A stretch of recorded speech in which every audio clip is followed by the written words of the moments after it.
नेपाल दर्पणमा साथी भोजेन्द्र बस्नेतसँगै मदन पौड्यालको नमस्कार। नेपाल दर्पण उज्यालो रेडियो नेटवर्क काठमाडौँमा 90 मेगाहर्जसँगै देशभरिका विभिन्न एफएम स्टेशनहरूबाट तथा मोबाइल एप्लिकेसन र अनलाइनबाट संसारभर एकसाथ प्रसारण भइरहेको छ। नेपाल दर्पण सुरु गरौं मुख्य खबरका शीर्षकहरूबाट। लुम्बिनीमा भएको राष्ट्रिय सभा उपचुनावमा एमाले उम्मेद्वारलाई हराउँदै काङ्ग्रेसका पाण्डे विजयी, आफ्नो जित राष्ट्रिय एकताको जित भएको भनाई।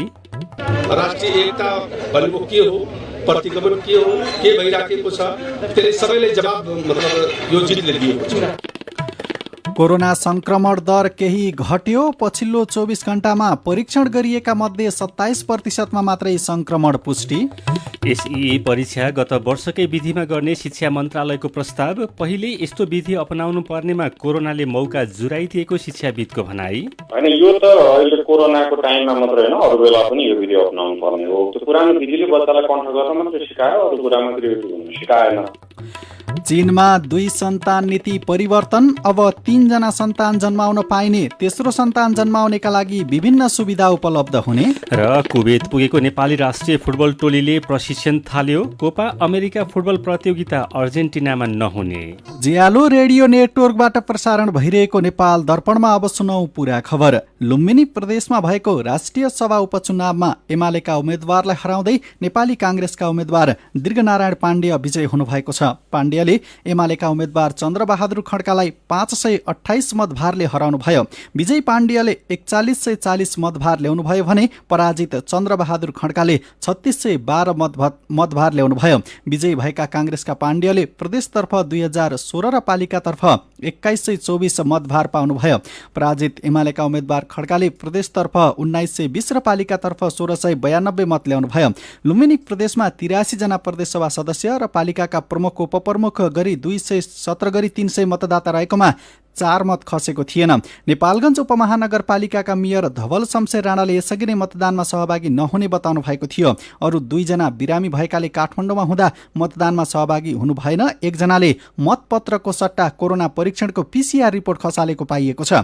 उपचुनावमा काङ्ग्रेस, माओवादी केन्द्र, जनता समाजवादी पार्टी र राष्ट्रिय जनमोर्चाको विपक्षी गठबन्धनका तर्फबाट दीर्घनारायण पाण्डे र एमालेका तर्फबाट चन्द्रबहादुर खड्का उम्मेद्वार हुनुहुन्थ्यो। यसअघि एमालेको तर्फबाट प्रदेशसभा सदस्य रहेका पाण्डेयले राजीनामा दिएर काङ्ग्रेस प्रवेश गर्नुभएको थियो। पाण्डेयलाई नै काङ्ग्रेसले राष्ट्रिय सभा सदस्यको उम्मेद्वार बनाएको थियो र आज उहाँ विजयी हुनुभयो। माओवादी केन्द्रबाट विजयी अर्घाखाँचीका चन्द्रबहादुर खड्का एमाले प्रवेश गरेपछि पार्टीले कारबाही गर्दा सदस्य पद रिक्त रहेको थियो। नवनिर्वाचित पाण्डेयले आफ्नो जित राष्ट्रिय एकताको जित भएको बताउनुभयो। यो जितबाट नै राष्ट्रिय एकताको जित हो। तलदेखि केन्द्रसम्म राष्ट्रिय एकता भनेको के हो, प्रतिगमन के हो, के भइराखेको छ, त्यसले सबैले जवाब यो जितले दिएको छ। यसअघि बागमती प्रदेशमा रिक्त रहेको स्थानमा भएको उपचुनावमा पनि एमाले उम्मेद्वार रामबहादुर थापालाई हराउँदै स्वतन्त्र उम्मेद्वार खिमलाल देवकोटा विजयी हुनुभएको थियो। प्रधानमन्त्री एवं नेकपा एमालेका अध्यक्ष केपी शर्मा ओलीले विपक्षी गठबन्धनले निर्दलीय गतिविधिलाई अगाडि बढाएर लोकतान्त्रिक प्रणालीलाई कमजोर बनाएको आरोप लगाउनु भएको छ। राष्ट्रिय युवा सङ्घको कार्यक्रमलाई सम्बोधन गर्दै प्रधानमन्त्री ओलीले महामारीको समयमा विपक्षीहरूमाथि लक्षित गर्दै आफू पनि सरकार गठन गर्न नसक्ने र वर्तमान सरकारको पनि विभिन्न भ्रमहरू छर्ने काम विधि पद्धति र संवैधानिक हो भनेर प्रश्न गर्नुभएको छ। प्रधानमन्त्री ओलीले वर्तमान सरकारको समर्थन फिर्ता नलिने र सरकार चल्न पनि नदिने कार्य एकदमै अनुशासनहीन भएको बताउनुभयो। जनता समाजवादी पार्टीको महन्त ठाकुर समूह छिट्टै सरकारमा सहभागी हुने भएको छ। सरकारमा सहभागी र अरू विषयमा आज प्रधानमन्त्री केपी शर्मा ओलीसँग छलफल गरेको ठाकुर समूहले सकभर यसै हप्ताभित्र सहभागी हुने जानकारी दिएको हो। अध्यक्ष महन्त ठाकुर, नेता राजेन्द्र महतो, लक्ष्मणलाल कर्ण सहितका नेताहरूले आज प्रधानमन्त्री ओलीसँग जसपाले उठाएका माग र सरकारमा सहभागी हुनेबारे छलफल गरेका थिए। पूरा हुन बाँकी माग छिट्टै सम्बोधन हुने र आफूहरू पनि सरकारमा सहभागी हुने छलफलमा कुराकानी भएको नेता कर्णले उज्यालोलाई जानकारी दिनुभयो। सरकारमा जाने कुरा सके 1-2 दिनभित्रै, नसके यो हप्ताभित्र टुङ्गिने उहाँको भनाइ छ। सरकारमा जाने भएपछि सम्मानजनक स्थानका लागि केही शक्तिशाली मन्त्रालय पाउने गरी कुरा भएको कर्णले बताउनुभयो। अहिले मधेस आन्दोलनका क्रममा जेलमा रहेकाहरूलाई छुटाउने, उनीहरूलाई राहत र क्षतिपूर्ति, संविधान संशोधन लगायतका मुद्दामा आफूहरू धेरै केन्द्रित रहेको कर्णले बताउनुभयो। जसपाकै अर्का अध्यक्ष उपेन्द्र यादव र संघीय परिषद अध्यक्ष बाबुराम भट्टराई पक्षले भने सरकारमा जाने तयारी गरेको भन्दै ठाकुर सहितका नेताहरूलाई स्पष्टीकरण सोधेको छ। यो पक्ष विपक्षी गठबन्धनसँगै प्रतिनिधि सभा विघटनको विरुद्धमा रहेको छ। जसपामा ठाकुर पक्षले पनि यादव पक्षलाई स्पष्टीकरण सोधिसकेको छ। नेपालमा कोरोना संक्रमण दर केही घटेको छ। पछिल्लो 24 घण्टामा परीक्षण गरिएका मध्ये 27.24% संक्रमण देखिएको स्वास्थ्य तथा जनसङ्ख्या मन्त्रालयले जनाएको छ। केही दिन अघिसम्म परीक्षण गरिएका मध्ये 35% भन्दा धेरैमा कोरोना संक्रमण पुष्टि हुने गरेकोमा आज 27% झरेको हो। पछिल्लो 24 घण्टामा 4762 जनामा कोरोना संक्रमण पुष्टि भएको छ। 15055 जनाको पीसीआर परीक्षण गर्दा 4178 जना र 2425 जनाको एन्टिजेन परीक्षण गर्दा 585 जनामा कोरोना संक्रमण देखिएको हो। यो सहित नेपालमा कोरोना संक्रमण पुष्टि हुनेको संख्या 5,61,302 पुगेको छ। यस्तै पछिल्लो 24 घण्टामा 6,491 जना निको भएसँगै निको हुनेको संख्या 4,47,446 पुगेको छ। कोरोना संक्रमणबाट थप 114 जनाको ज्यान गएको छ। पछिल्लो 24 घण्टामा र यस अघिका विवरणसहित 114 जनाको कोरोना संक्रमणबाट ज्यान गएको स्वास्थ्य तथा जनसङ्ख्या मन्त्रालयले जनाएको छ। यो सहित नेपालमा कोरोना संक्रमणबाट ज्यान गुमाउनेको संख्या 7,386 पुगेको छ। अहिले नेपालमा 1,06,470 जना सक्रिय संक्रमित छन्। चीनले नेपाललाई अनुदानमा दिने कोरोना भाइरस विरुद्धको 10 लाख डोज खोप मध्ये सबै खोप मंगलबार नआउने भएको छ। 10 लाख डोज मध्ये भोलि 8 लाख डोज मात्रै नेपाल आइपुग्ने नेपाल एयरलाइन्सले जनाएको छ। खोप ल्याउन नेपाल एयरलाइन्सको जहाज आज बेजिङ जाँदैछ। आज राति 11:30 बजे बेजिङका लागि उड्ने जहाज भोलि दिउँसो 2:30 बजे नेपाल आइपुग्ने तालिका रहेको छ। नेपाल वायुसेवा निगमका अपरेसन विभाग प्रमुख दिपु जुहारचन्दले 8 लाख डोज खोप ल्याउन जहाज बेजिङ जाने बताउनुभयो। तर स्वास्थ्य मन्त्रालयका प्रवक्ता कृष्ण प्रसाद पौडेलले भने 10 लाख डोज विभिन्न चरणमा आउने जानकारी पाएको र 8 लाख डोज भोलि नै आइपुग्ने बारे आफूलाई जानकारी नआएको बताउनुभयो। राष्ट्रपति विद्यादेवी भण्डारीले गएको बुधबार चिनिया राष्ट्रपति सी जिङपिङसँग टेलिफोन संवाद गरी नेपाललाई खोप दिएर सहयोग गर्न अनुरोध गर्नुभएको थियो। प्रमुख प्रतिपक्षी दल नेपाली कांग्रेसले बजेटमा समावेश योजना र कार्यक्रमहरू जनमत प्रभावित गर्ने दुराशयुक्त रहेको निष्कर्ष निकालेको छ। आज सिंहदरबारमा रहेको संसदीय दल कार्यालयमा पत्रकार सम्मेलन गरी कांग्रेस नेता डाक्टर मिनेन्द्र प्रसाद रिजालले आउँदो आर्थिक वर्ष 2078-79 को बजेट वक्तव्यमा भ्रमको खेती गरी जनमत प्रभावित गर्ने सरकारी दुराशयुक्त रहेको टिप्पणी गर्नुभयो। योजना कार्यान्वयनको गर्ने क्षमता छैन, तर आकाशका जुन तारा नै खसाल्छु भन्ने भ्रमको खेती गर्न अघिल्लो निर्वाचनमा झैं जनमत प्रभावित गर्ने सरकारी दुराशय बजेट वक्तव्यमा प्रष्ट छ। भौतिक उपलब्धिका लक्ष्य कुनै वास्तविकतामा आधारित छैनन्। यो आर्थिक वर्षको अन्त्यसम्म 1265 अर्ब कुल खर्च हुने संशोधित अनुमान गर्ने सरकारले अर्को वर्ष यस्तो खर्च 30% बढाउने लक्ष्य राखेको छ। यो लक्ष्य अत्यन्त महत्त्वाकांक्षी छ। कांग्रेस नेता रिजालले आगामी आर्थिक वर्ष र चालू आर्थिक वर्षका लागि संशोधन गरिएको राजस्व संकलन गर्ने योजना विफल हुने ठोकुवा पनि गर्नुभयो। उहाँले सरकारले नागरिकको थाप्लोमा ऋणको बोझ बढाएर अनुत्तरदायी व्यवहार र आचरणको पराकाष्ठ नागेको टिप्पणी गर्नुभयो। कोरोनाको पहिलो लहरले 12 लाख नेपालीलाई बेरोजगार बनाएको र दोस्रो लहरले थप बेरोजगारी बढाएको खोपको सुनिश्चितता गर्न नसक्दा अपेक्षा गरी अनुसार राजस्व संकलन, पुँजीगत खर्च लगायतका बजेटमा गरिएको आम्दानीका अन्य लक्ष्यहरू पूरा हुन नसक्ने ठहर कांग्रेसले गरेको छ। यसैबीच अर्थमन्त्री विष्णु पौडेलले आगामी आर्थिक वर्षको बजेट कार्यान्वयन गर्नका लागि मन्त्रालयगत कार्ययोजना तय गरिने बताउनु भएको छ। सरकारले आगामी आर्थिक वर्षका लागि अध्यादेश मार्फत ल्याएको बजेट राम्रो हुँदा हुँदै पनि कार्यान्वयनमा शंका गरिएको भन्दै अर्थमन्त्री पौडेलले मन्त्रालयगत कार्ययोजना बनाएर सरकार अघि बढ्ने बताउनुभयो। नेपाल आर्थिक पत्रकार समाज सिजनले गरेको बजेट पछिको छलफल कार्यक्रममा उहाँले स्पष्ट कार्ययोजना बनाएर अघि बढ्ने र त्यसका लागि सम्बन्धित मन्त्रालयका मन्त्री तथा सचिवहरूसँग छलफल थालिएको बताउनुभयो। कार्यक्रममा अर्थ सचिव शिशिर कुमार ढुङ्गानाले सामाजिक सुरक्षा भत्ताहरू विचार गरेर नै बढाइएको प्रतिक्रिया दिनुभयो। सीधा कुरा प्रष्ट विचार, यो हो उज्यालो रेडियो नेटवर्क काठमाडौँमा 90 मेगाहर्ज, नेपाल दर्पणमा एसीईको परीक्षा विधिबारे गरिएको कुराकानीसँगै खबरको सिलसिला बाँकी नै छ, सुन्दै गर्नुहोला। तपाईँ अहिले रेडियो, मोबाइल एप्लिकेसन र अनलाइनबाट प्रसारण भइरहेको उज्यालो रेडियो नेटवर्कको नेपाल दर्पण सुन्दै हुनुहुन्छ। यतिन्जेल हामीले लुम्बिनीमा भएको राष्ट्रिय सभा उपचुनावमा एमाले उम्मेद्वारलाई हराउँदै काङ्ग्रेसका पाण्डेय विजयी, आफ्नो जित राष्ट्रिय एकताको जित भएको भनाई, कोरोना संक्रमण दर केही घट्यो, पछिल्लो 24 घण्टामा परीक्षण गरिएका मध्ये 27% मात्रै संक्रमण पुष्टि लगायतका खबर प्रस्तुत गर्यौं। नेपाल दर्पणमा अब बाँकी प्रसंग। शिक्षा विज्ञान तथा प्रविधि मन्त्रालयले माध्यमिक शिक्षा परीक्षा एसईई गत वर्षकै विधि अनुसार गराउने प्रस्ताव मन्त्री परिषदमा लैजाने निर्णय गरेको छ। मन्त्रालयको बैठकले गत वर्ष जस्तै आन्तरिक मूल्याङ्कन विधि अनुसार एसईई सम्पन्न गराउने प्रस्ताव पठाउने निर्णय गरेको मन्त्रालयले जनाएको छ। गएको वर्ष विद्यालयको प्रधानाध्यापक, कक्षा शिक्षक र अनुभवी शिक्षक गरी 3 सदस्यीय मूल्याङ्कन समिति गठन गरेर पहिलो त्रैमासिक अवधिको मूल्याङ्कन 10%, दोस्रो त्रैमासिक अवधिको मूल्याङ्कन 30% र तेस्रो त्रैमासिक अवधिको 60% अङ्कका आधारमा मूल्याङ्कन गरेको थियो। मूल्याङ्कन समितिले राष्ट्रिय परीक्षा बोर्डले तोके अनुसार विद्यार्थीको प्राप्त अङ्क शिक्षा विकास तथा समन्वय इकाइमा बुझाएपछि सम्बन्धित शिक्षा विकास तथा समन्वय इकाइले विवरण राष्ट्रिय परीक्षा बोर्डमा पठाई बोर्डले नतिजा सार्वजनिक गरेको थियो। यस वर्ष पनि कोरोना महामारीका कारण परीक्षा सञ्चालन गर्न नसकिने अवस्था भएकोले मन्त्रालयले गत वर्षकै विधि अपनाउने निर्णय गरेको जनाएको छ। अब मन्त्री परिषद बैठकले पारित गरेपछि मूल्याङ्कन प्रक्रिया सुरु हुनेछ। धेरै पहिलेदेखि नै विज्ञहरूले केही घण्टाको परीक्षा मार्फत विद्यार्थीको मूल्याङ्कन गर्ने पद्धति गलत भएको भन्दै सुधार्न सुझाव दिइरहेका थिए। तर सरकारले भने वर्षभरिको पढाइको मूल्याङ्कन 3-4 घण्टाको परीक्षाबाट गर्ने पुरानै विधि सच्याएको थिएन। पोहोर र यो वर्ष भने कोरोना महामारीका कारण एसई र कक्षा 11 तथा 12 को परीक्षामा वैकल्पिक विधिको प्रयोग भएको छ। धेरैले यसलाई सकारात्मक रूपमा लिएका छन्, केहीको भने असन्तुष्टि छ। शिक्षाविद तथा काठमाडौँ विश्वविद्यालयका प्राध्यापक डाक्टर बालचन्द्र लुइटेललाई साथी अर्जुन पोखरेलले सोध्नु भएको छ, अहिलेको मूल्याङ्कन विधि कतिको सही छ? होइन, यो त अहिले कोरोनाको टाइममा मात्र होइन, अरू बेला पनि यो विधि अपनाउनु पर्ने हो। किनभने हामीले जुन परीक्षा भन्छौँ त्यो परीक्षा भनेको अत्यन्तै पुरानो विधि हो र त्यसले बच्चाहरूलाई चाहिँ कण्ठ गर्नलाई मात्रै, त्यो पुरानो विधिले बच्चालाई कण्ठ गर्न मात्रै सिकायो, अरू कुरामा क्रिएटिभ हुन सिकाएन। अब यो जसलाई वैकल्पिक भनिएको छ, अब नेपालमा हामीले वैकल्पिक भन्यौँ, खासमा यो मेन स्ट्रिम विधि हो वैकल्पिक भनिएको, जसमा विद्यार्थीले प्रोजेक्ट गर्छन्, इन्भेस्टिगेटिभ टास्क गर्छन्, होइन, विभिन्न माध्यमबाट चाहिँ उनीहरूले आफ्नो सिकाइलाई चाहिँ प्रस्तुत गर्छन्। त्यो तरिका नै अप्रोप्रिएट हो।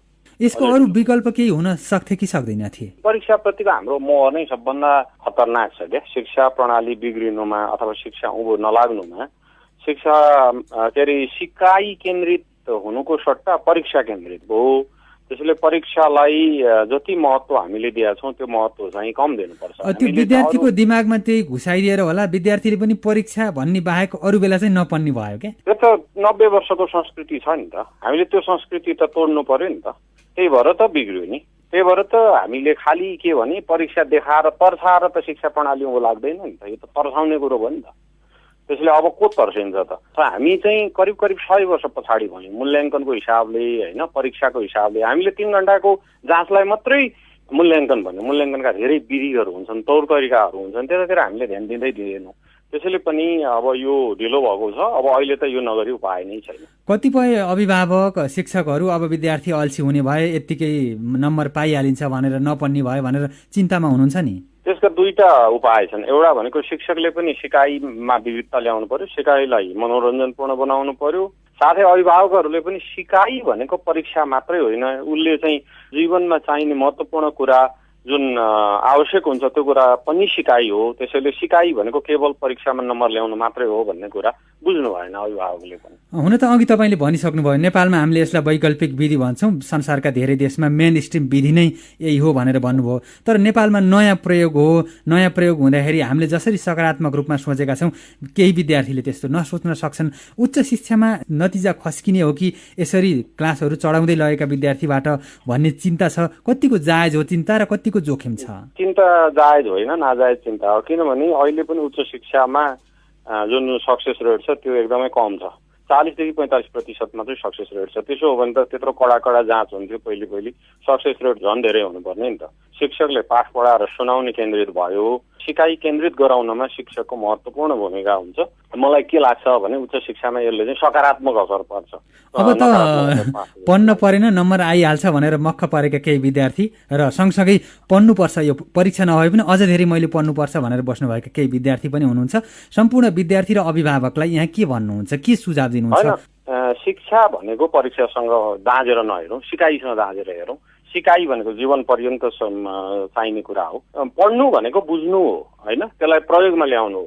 बुझिसकेपछि हामी प्रयोगमा ल्याउन सक्छौँ। त्यसैले गर्दाखेरि विद्यार्थीहरूले पनि ल हाम्रो परीक्षा नहुने हो भन्ने हिसाबले त्यो जिम्मेवारी अरूतिर पन्छाउने होइन कि त्यो जिम्मेवारी सिकाइको जिम्मेवारी आफै लिने, र अभिभावकहरूले पनि विद्यार्थीलाई सल्लाह दिँदाखेरि त्यो ढङ्गको सल्लाह दिनु, सिकाइ गर्नको लागि सल्लाह दिनु पर्यो, अध्ययन गर्नको लागि सल्लाह दिनु पर्यो, त्यसलाई चाहिँ बुझ्नको लागि सल्लाह दिनु पर्यो।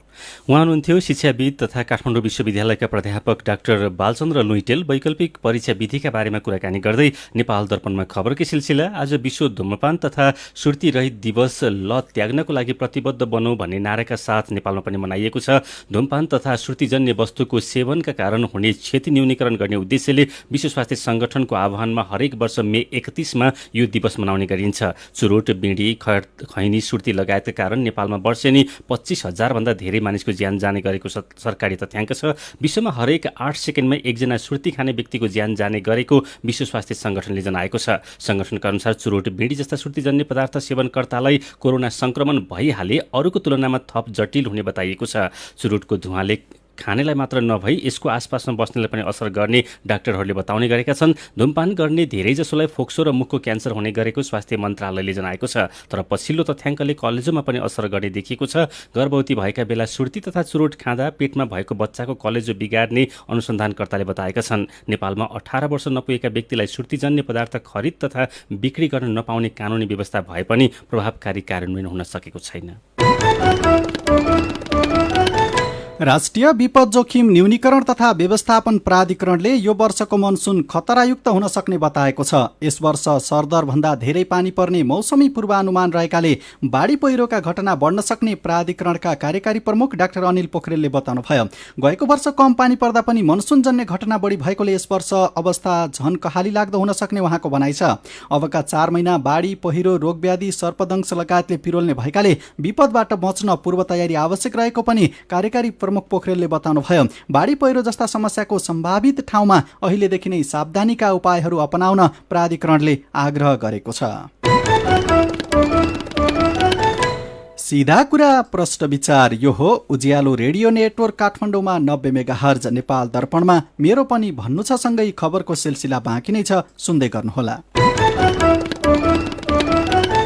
विभिन्न रेडियो स्टेशनबाट मेचीदेखि महाकालीसम्म र मोबाइल एप्लिकेसन तथा अनलाइनबाट संसारभरि एकसाथ प्रसारण भइरहेको नेपाल दर्पणमा तपाईँलाई फेरि स्वागत छ। अब बाँकी खबर। प्रदेश 2 को प्रदेश सभाको 5औं अधिवेशन आज राति 12 बजेदेखि लागू हुने गरी अन्त्य भएको छ। प्रदेश प्रमुख राजेश अहिराजले आउँदो जेठ 24 गते दिउँसो 1 बजेदेखि लागू हुने गरी 6औं अधिवेशन आह्वान गर्नुभएको छ। खोटाङको हलेसी तुवाचुङ नगरपालिकाले आइसोलेसन सेन्टरमा 64 थान अक्सिजन सिलिन्डर जुटाएको छ। कोरोना संक्रमण भएपछि आइसोलेसनमा आइपुगेका र अक्सिजन दिनुपर्ने अवस्थाका बिरामीलाई दिने गरी अक्सिजन सिलिन्डर जुटाएको हलेसी तुवाचुङ नगरपालिकाका मेयर इवन राईले बताउनुभयो। दैलेखमा रहेका राउटे समुदायमा गरिएको कोरोना परीक्षणमा कसैमा पनि कोरोना संक्रमण नभएको पाइएको छ। 3-4 महिनामा बस्ती सारिरहने राउटे समुदायमा पहिलो पटक गरिएको परीक्षणमा उनीहरू कोरोना मुक्त रहेको पाइएको हो। राउटेका मुखिया सूर्य नारायण शाहीले बल्ल बल्ल परीक्षणका लागि स्वीकृति दिए पनि महिलाहरूको परीक्षणका लागि भने स्वीकृति नदिएका गुराँस गाउँपालिकाका अध्यक्ष खेमराज ओलीले जानकारी दिनुभयो। वातावरण विभागले 40 माइक्रोन भन्दा पातला प्लास्टिक उत्पादन रोक्ने पूर्व तयारी गर्न उद्योगहरूलाई आग्रह गरेको छ। सरकारले आउँदो साउन 1 गतेदेखि 40 माइक्रोन भन्दा पातला प्लास्टिकमा प्रतिबन्ध लगाउने जानकारी गराउँदै त्यसअघि नै पातला प्लास्टिकको उत्पादन रोक्न विभागका महानिर्देशक मुकुन्द प्रसाद निरौलाले आग्रह गर्नुभयो। पछिल्लो समय लगातार बढिरहेको शेयर बजार परिसूचक नेप्से आज भने घटेको छ। कारोबार भएका सबै कम्पनीको शेयर ओह्रालो लागेपछि नेप्से 45.25 अङ्कले घटेर 2782.68 बिन्दुमा झरेको छ। मेरो पनि भन्नु छ। राष्ट्रिय विपद जोखिम न्यूनीकरण तथा व्यवस्थापन प्राधिकरणले यस वर्षको मनसुन खतरायुक्त हुन सक्ने बताएको खबर पढेर स्वस्तिका पौडेलले लेख्नु भएको छ।